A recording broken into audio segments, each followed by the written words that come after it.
इन हुकूमत ने तकरीबन 45 ट्रिलियन रुपीस का बजट जो है वो पेश किया, जो कि लगभग कहा जा रहा है $550 अरब है स्पेंडिंग बजट है। और ज़ाहिर बात है ये एक बहुत बड़ा बजट है।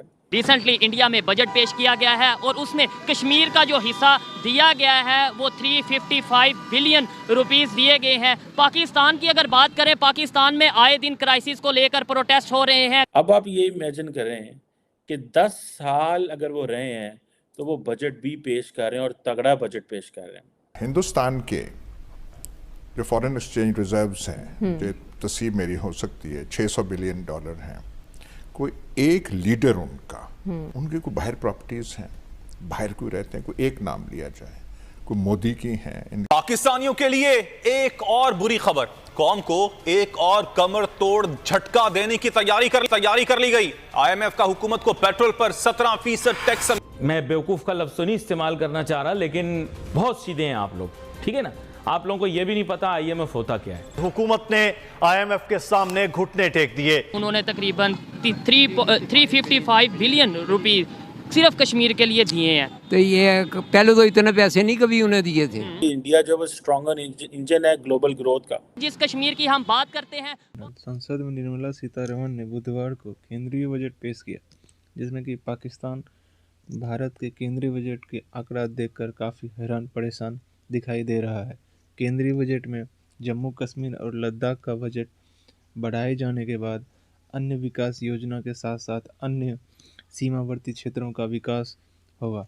जम्मू कश्मीर के यूनियन बजट में काफ़ी बदलाव किया गया है, जिसमें कि जम्मू कश्मीर के लिए यूनियन बजट में 35,000 रुपीस का बजट जो है वो पेश किया, जो कि लगभग कहा जा रहा है $550 अरब स्पेंडिंग बजट है। और ज़ाहिर बात है ये एक बहुत बड़ा बजट है और इसमें बहुत सारी चीज़ें हैं विच आई वांटेड टू टॉक, लेकिन कुछ इंपॉर्टेंट चीज़ें हैं जो मैं आपको बताना चाहता हूँ। देखें, इंडिया को एडवांटेज ये हुआ और मोदी सरकार को ये एडवांटेज हुआ कि भारत के लोगों ने मोदी सरकार को 10 साल के लिए चुना और एक बड़ा मजबूत मैंडेट दिया। जो फाइनेंस मिनिस्टर निर्मला मैडम है, उन्होंने भी ये बात की है कि जो स्ट्रॉन्ग मैंडेट ही स्टेबिलिटी लेके आता है और इसीलिए जो आइडिया ऑफ इंडिया है वो अट्रैक्टिव हुआ। पाकिस्तान में ये चीज़ नहीं है। पाकिस्तान में कभी भी कोई हुकूमत 5 साल पूरे नहीं कर सकी। हमारी जो इस्टेब्लिशमेंट है वो चाहती है कि हमेशा जो सियासतदान हैं, जो सियासी हुकूमतें हैं, वो सिंपल मेजॉरिटी से भी कम हो ताकि वो उनके ऊपर डिपेंडेंट रहें। जबकि भारत में आप ये देखें कि वहाँ पे 5 साल एक टेन्योर निकाला, 5 साल वो ऑलमोस्ट दूसरा टेन्योर, अगले साल मेरा ख्याल है इलेक्शन है उनके। अब आप ये इमेजिन करें कि 10 साल अगर वो रहे हैं तो वो बजट भी पेश कर रहे हैं और तगड़ा बजट पेश कर रहे हैं। बहुत सारे स्टैटिस्टिक्स हैं जो मैं शेयर करना चाहता हूँ, लेकिन मैं आपको बताना चाहता हूँ कि जो डॉक्टर जयशंकर हैं, वो हैं तो इंडिया के मिनिस्टर फॉर एक्सटर्नल अफेयर्स, लेकिन वो सारा कुछ रिप्रेजेंट कर रहे हैं कि ये जो पाँचवा, वो कहते हैं जी 5वीं लार्जेस्ट इकॉनमी है इंडिया, 5वीं लार्जेस्ट इकॉनमी।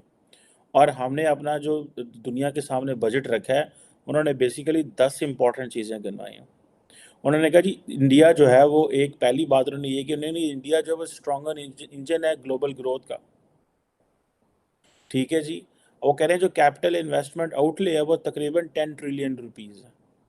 ठीक है जनाब, इंडियन रुपीज़, जो कि तकरीबन more than 3% of the GDP है।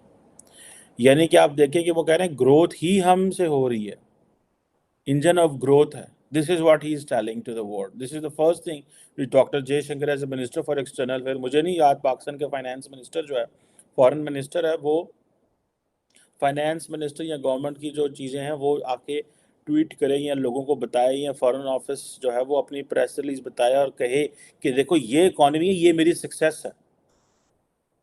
दूसरी बात, हम एक बात सुनते हैं, मैंने जितनी भी आप ग्लोबल जो फाइनेंशियल इंस्टीट्यूशंस होते हैं, जो क्रेडिट रेटिंग कंपनीज होती हैं, जो रिस्क एनालिसिस करते हैं, आप उनको सुने तो वो एक चीज़ कहते हैं जी कि ईज़ ऑफ डूइंग बिजनेस जो है ना, इंडिया वो कह रहा है जी कि हम ईज़ ऑफ डूइंग बिजनेस जो है उसमें बड़े उन्होंने जो सिंप्लीफिकेशन KYC प्रोसेस है उनका सिंप्लीफिकेशन लेके आए हैं।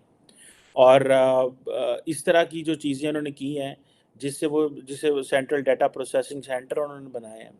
और ये चीज़ें जो हैं basically they are giving lot of value in terms कि जी हम अब दूसरी इंटरनेशनल जो इन्वेस्टर है उसको खींचेंगे। पहले वो बता रहे हैं कि हम इंजन ऑफ ग्रोथ हैं, फिर वो कह रहे हैं कि ईज़ ऑफ डूइंग बिजनेस है, आओगे तो रेड कारपेट बिछा पड़ेगा।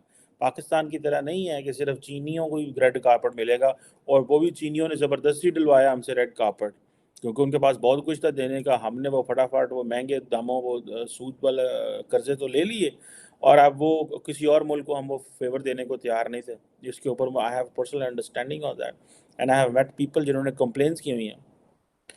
और अब जब फॉरेन डायरेक्ट जब इसकी ईज़ ऑफ डूइंग बिजनेस की आती है बात, तो वो कहते हैं जी ठीक है, हम जो है वो इनडायरेक्ट टैक्स सपोर्ट देंगे मैन्युफैक्चरिंग को, कंप्लायंस है, इनकम टैक्स के बेनिफिट्स हैं, स्टार्टअप्स के बेनिफिट्स देंगे।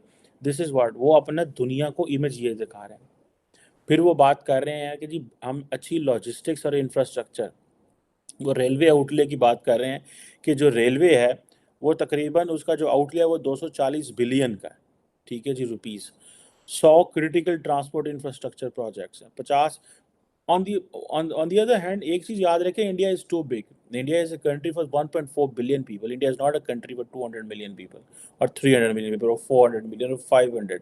इवन आप देख लें अमेरिका भी जो है that is a country for 350 million people. Okay, so ये चीज़ें जो हैं ये लॉजिस्टिक्स एंड इंफ्रास्ट्रक्चर पे they are putting a lot of money.